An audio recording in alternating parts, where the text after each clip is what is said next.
May 28, 2009. Amy Noss, her first presentation. These are the member participants, including myself.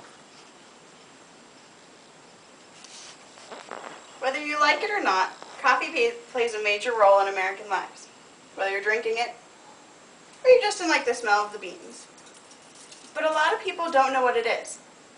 Is it a fruit or a vegetable? Is it a seed? Is it a dried bean? What is it?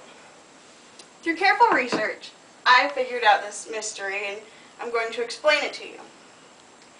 I figured out where it grows, what climate it grows in, who grows it, how it's processed, and also what kind of plant it comes from. The biggest producers are Brazil, Colombia, Indonesia, and Mexico. Brazil is the largest, which is a big misconception. A lot of people think that Colombia is because you have Colombian roast coffee. But Brazil produces a large margin bigger than Colombia. However, coffee is grown in over 70 countries around the world. And according to the National Coffee Association, some of the other producers are islands, such as Hawaii and Costa Rica, South and Central American countries, such as Guatemala and Puerto Rico, and some African countries, like Ethiopia and Kenya and other places like that. As you can tell by the countries that I've listed, coffee requires a very specific climate and environment for growing. It requires about 60 to 80 degree temperatures with very distinct wet and dry seasons. If there's too much rain during the wet season, or if there's too much heat during the dry season, it diminishes the quality of the coffee and also the quantity that's grown.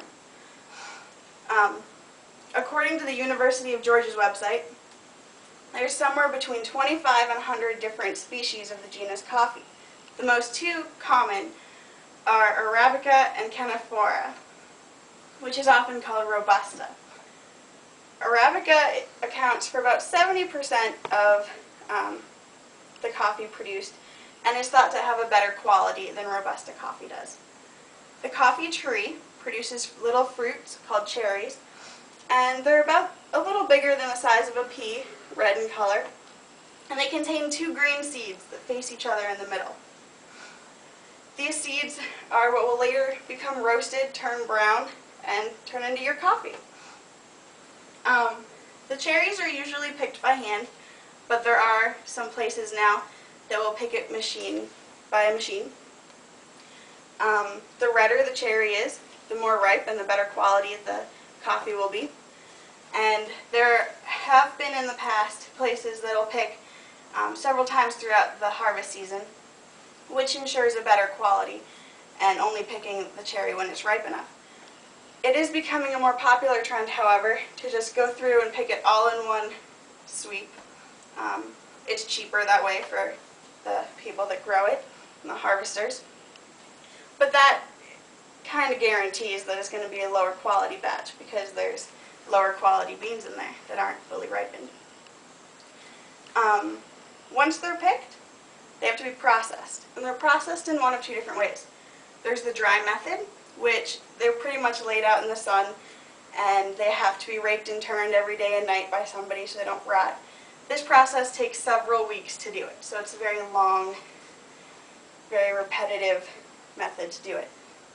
The wet method involves removing the pulp from the cherry and then letting those sit out and dry. There's a lot more steps to the wet method, but it's a little bit faster. So there are people doing both methods right now. Neither one is really thought to be more popular, just a matter of preference.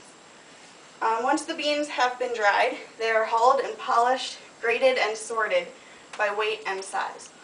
If a bean is of an unacceptable color, shape, size, anything, it's thrown out and they don't use it. When the beans arrive, then they're exported, and when they arrive at the companies that are going to produce them and send them out to consumers, they're roasted in these big machines that heat the seeds at about 550 degrees Fahrenheit, and they have to be roasted until they reach an internal temperature of 400 degrees. Once they hit that stage, they're immediately pulled out and cooled.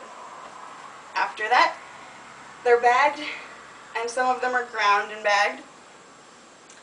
It really doesn't matter. It doesn't affect the quality which way you buy it. The way you take your coffee is entirely up to you.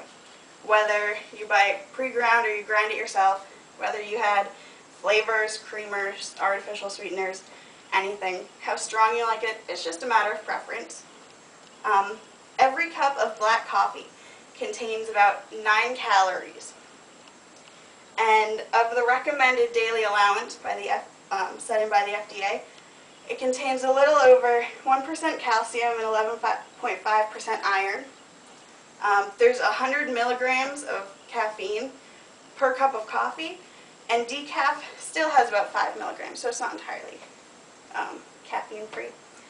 But thank you for helping me listen and spending some time listening to me.